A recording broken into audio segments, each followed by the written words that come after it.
mmoja wa Mafarisayo, jina lake alikuwa akiitwa Nikodemo, mkuu wa Wayahudi.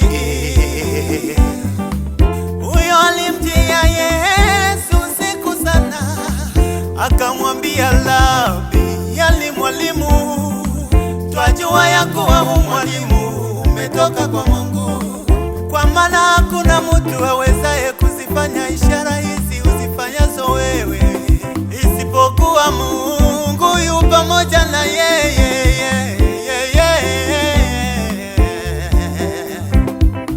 Yesu akamjibu akamwambia Nikodemu, amini amini nakuambia, mtu asipozaliwa mara ya pili hawezi kuona ufalme wa Mungu.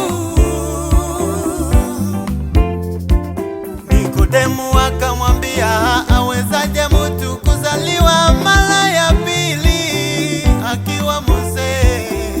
Yesu akajibu akamwambia, amini nakwambia, mtu asipozaliwa kwa maji na kwa Roho hawezi kuingia kwenye ufalme wa Mungu Baba, hawezi kuingia kwenye ufalme wa Mungu Baba.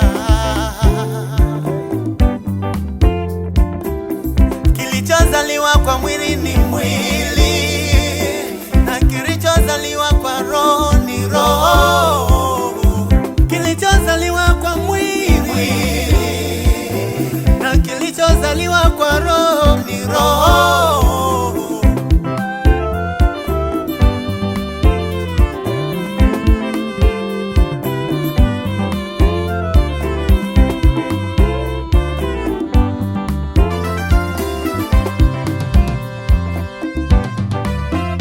Kumbe kuzaliwa mara ya pili ni kuokoka. Kumbe kuzaliwa mara ya pili ni kubatizwa. Kumbe kuzaliwa mara ya pili ni kwa Roho.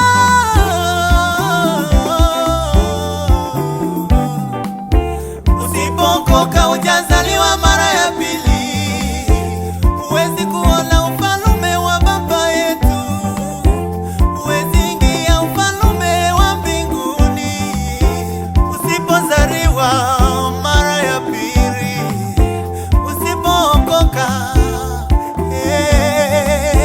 usipookoka huwezi kuingia mbinguni.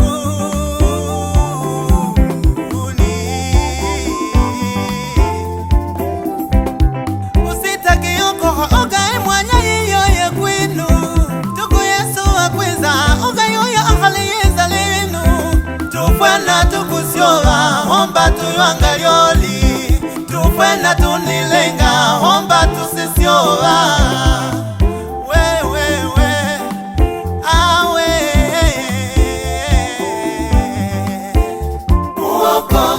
Duniani tunapita, we mama, kama waliokuwepo walipita, nawe unapita.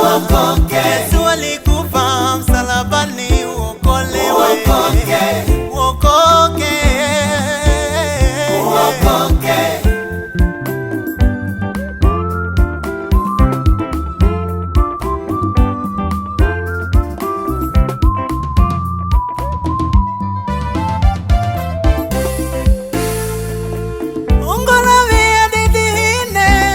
Emwene tusanyire kumbizi wa babandu muzi afitilwe